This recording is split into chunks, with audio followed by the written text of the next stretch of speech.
Friends welcome back to my channel. ఈ రోజు మన ముందుకు మినిస్ట్రీ ఆఫ్ కార్పొరేట్ అఫైర్స్ కింద పనిచేస్తున్న the institute of company secretariats of India నుండి వచ్చిన లేటెస్ట్ రిక్రూట్మెంట్ నోటిఫికేషన్ గురించి కంప్లీట్ డీటెయిల్స్ చూద్దాం. ఈ నోటిఫికేషన్లో consultant civil engineer, electrical engineer post release చేశారు.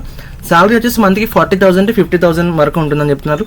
అలాగే ఇంజనీరింగ్ కంప్లీట్ చేసిన క్యాండిడేట్స్కి ఇది ఒక మంచి ఆపర్చునిటీ అని చెప్పొచ్చు.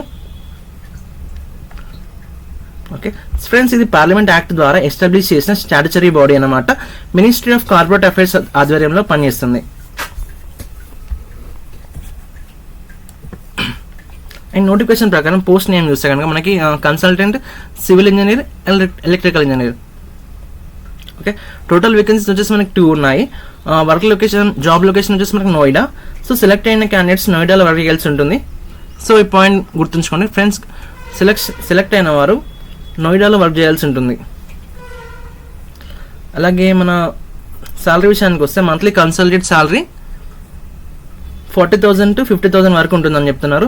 అలాగే ఎక్స్పీరియన్స్ మరియు సూటబిలిటీ ఆధారంగా శాలరీ డిసైడ్ అయ్యే అవకాశం కూడా ఉంటుంది. కాంట్రాక్ట్ బేసిక్ జాబ్ అయినా సరే శాలరీ మంచి రేంజ్లో ఉంది. అలాగే ఏజ్ లిమిట్ వచ్చేసి 40. మనకి 1 June 2026 వరకు 40 years లోపు ఉన్న క్యాండిడేట్స్ అప్లై చేయొచ్చు అని చెప్తున్నారు.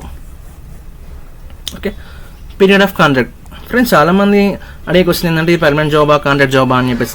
నా ఆన్సర్ ఏంటంటే కాదు ఫ్రెండ్స్, ఇది ఒక కాంట్రాక్ట్ బేసిక్ రిక్రూట్మెంట్ అని చెప్పొచ్చు. ఇది వచ్చేసి మనకి 11 months కాంట్రాక్ట్ ఉంటుంది. పర్ఫార్మెన్స్ని బట్టి ప్రతి ఇయర్ ఎక్స్టెండ్ చేస్తూ మాక్సిమం 2 years వరకు అడిషనల్ ఎక్స్టెన్షన్ ఇవ్వచ్చు. సో అంటే టోటల్గా మనకు 3 years వరకు కంటిన్యూ అయ్యే ఛాన్స్ ఉంది ఇఫ్ మన పర్ఫార్మెన్స్ బాగుంటాయి గిట. ఎడ్యుకేషన్ క్వాలిఫికేషన్ చూస్తే BE, BTech, civil engineering or equivalent from government recognised universities, institutes. Okay, so experience విషయానికి వస్తే 3 years కన్నా ఎక్కువ ఎక్స్పీరియన్స్ ఉన్న క్యాండిడేట్స్కి ప్రిఫరెన్స్ ఇస్తారు. ఫ్రెషర్స్ కూడా అప్లై చేయొచ్చు, కానీ ఎక్స్పీరియన్స్ ఉన్న క్యాండిడేట్స్కి అడ్వాంటేజ్ ఉంటుందని చెప్తున్నారు. అండ్ ఇంకో పాయింట్ ఏంటంటే friends, training period experience consider చేయరు అని నోటిఫికేషన్లో మెన్షన్ చేశారు. కాబట్టి గ్రాడ్యుయేషన్ అయ్యాక వచ్చిన ఎక్స్పీరియన్స్ మాత్రమే ఉండాలి. ఓకే, సో ఇవన్నీ job responsibilities, job description.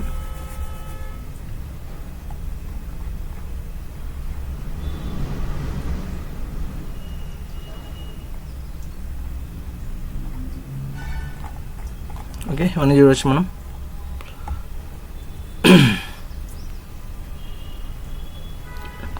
Okay, and selection process ఎలా ఉంటుందంటే అప్లికేషన్ని స్క్రూటనైజ్ చేస్తారు, ఎలిజిబుల్ క్యాండిడేట్స్ని షార్ట్ లిస్ట్ చేస్తారు, తర్వాత ఇంటర్వ్యూ కండక్ట్ చేయొచ్చు. ఫైనల్ సెలక్షన్ వచ్చేసి పర్ఫార్మెన్స్ మరియు ఇంటర్వ్యూ ఆధారంగా ఉంటుంది. అండ్ మనకి ఇంపార్టెంట్ డేట్స్ చూస్తే కనుక ఆన్లైన్ అప్లికేషన్ స్టార్ట్ అయ్యి మనకు 1 June 2026 నుంచి స్టార్ట్ అవుతుంది. లాస్ట్ డేట్ వచ్చేసి 15th June 2026. కాబట్టి ఇంట్రెస్టెడ్ క్యాండిడేట్స్ లాస్ట్ డేట్ వరకు వెయిట్ చేయకుండా ఇమ్మీడియట్గా అప్లై చేయండి. సో ఫ్రెండ్స్, కొన్ని ఇంపార్టెంట్ పాయింట్స్ ఏంటంటే ఆన్లైన్లో మాత్రమే అప్లై చేయాలి. దీన్ని వ్యాలిడ్ ఈమెయిల్ ఐడి కంపల్సరీ అని చెప్తున్నారు. అండ్ ఒరిజినల్ డాక్యుమెంట్స్ ఇంటర్వ్యూ టైంలో వెరిఫై చేస్తారు. ఇన్కంప్లీట్ అప్లికేషన్ రిజెక్ట్ అవుతాయి. అలాగే computer knowledge compulsory. No TA, DA selection ప్రాసెస్కి ఇవ్వరు. ఓకే, హూ కెన్ అప్లై అంటే సివిల్ ఇంజనీరింగ్ చేసిన క్యాండిడేట్స్ కానీ, electrical engineering candidates, experienced engineers, private sector engineers, government project experienced candidates అందరూ అప్లై చేయొచ్చు. ఇండియాలో ఏ స్టేట్ క్యాండిడేట్స్ అయినా అప్లై చేయొచ్చు. పోస్టింగ్ మాత్రం నోయిడాలో ఉంటుంది. Okay, for applying online click on the link. నేను లింక్ కామెంట్ బాక్స్ మెన్షన్ చేస్తాను ఫ్రెండ్స్.